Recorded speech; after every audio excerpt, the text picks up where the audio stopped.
Welcome to my channel, where I chat about my science, job hunt, deliver presentations and improve on my communication skills. If you are a subscriber, welcome back. Today I will discuss the job seeking process briefly.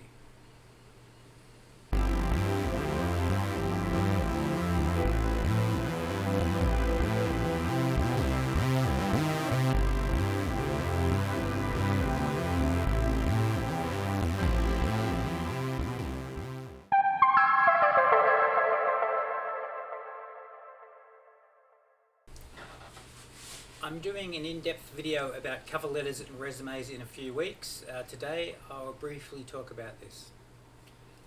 The cover letter, should it be general or specific? I tend to address the selection criteria in my cover letters. Sometimes I'll be fairly brief and generic. Both styles of cover letters have led to job interviews. I have a master cover letter which I will trim down to make it more specific when I'm actually applying for jobs. This saves me time and I do not have to draft a new cover letter from scratch, and you know how much I value being efficient. The resume, how detailed should it be? I used to detail every bit of information I had for each job, made the resume about 5 pages long.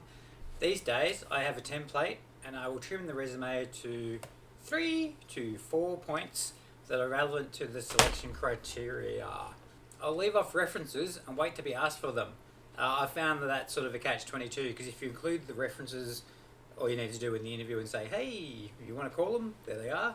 As opposed to, hey, do you want them? Because the answer will be yes, which is yay, no, which probably means eh. So if they're there, then they can be actioned on. Some people say make it easy for the HR people. Others say to hold on to references and let's ask. So pretty much whatever you want, you do that.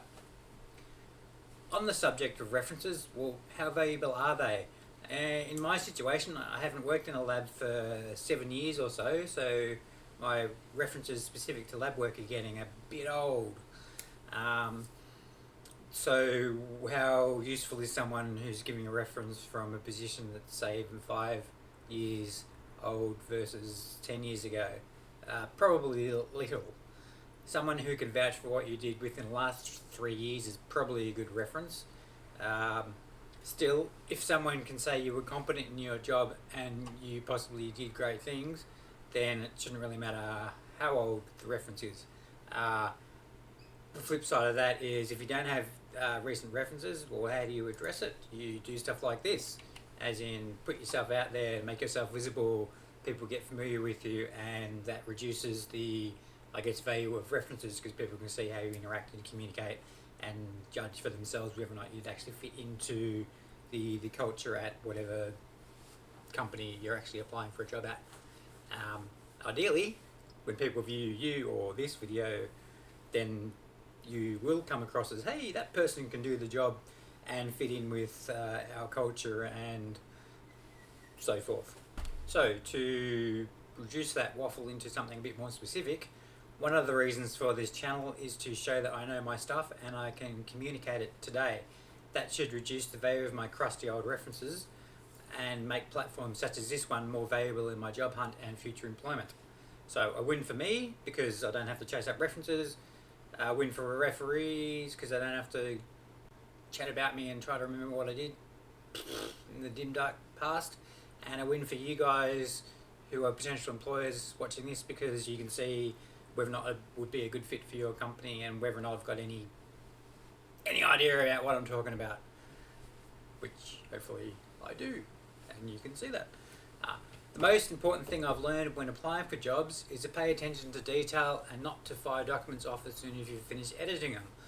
For example, a couple of days ago I applied for a QA role.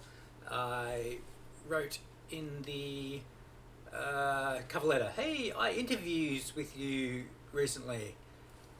Applied for it, reread the cover letter, and then went, oh no, it should have been I interviewed. So there. So yeah, my advice there is to wait 24 hours, proofread your docos, fix the errors which are sure to be present regardless of how well you think you've written the document in the first instance, and then you send it to the employer. In my next video, I will discuss keeping a record or diary to help you in the future. I've touched on that previously. This is going to be a more in-depth video. If you have found this video interesting or informative, consider subscribing, sharing, or liking, or commenting. I consider all relevant feedback as positive, as without a feedback loop, improving is harder. Until next time, this has been Paul Yateman, a scientist seeking career satisfaction. Kapla!